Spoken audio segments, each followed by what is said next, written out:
there are no better reflections of your triggers than children, I think, or partners, sometimes spouses.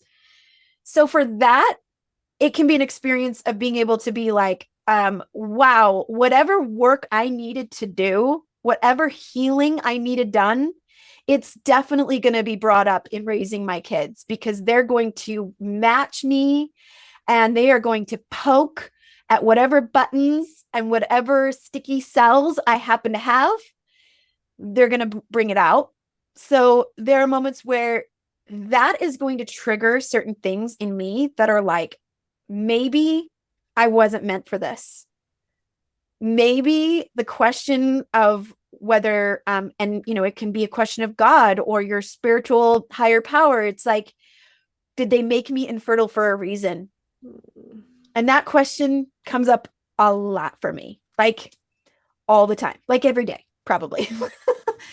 That's a hard thing to face.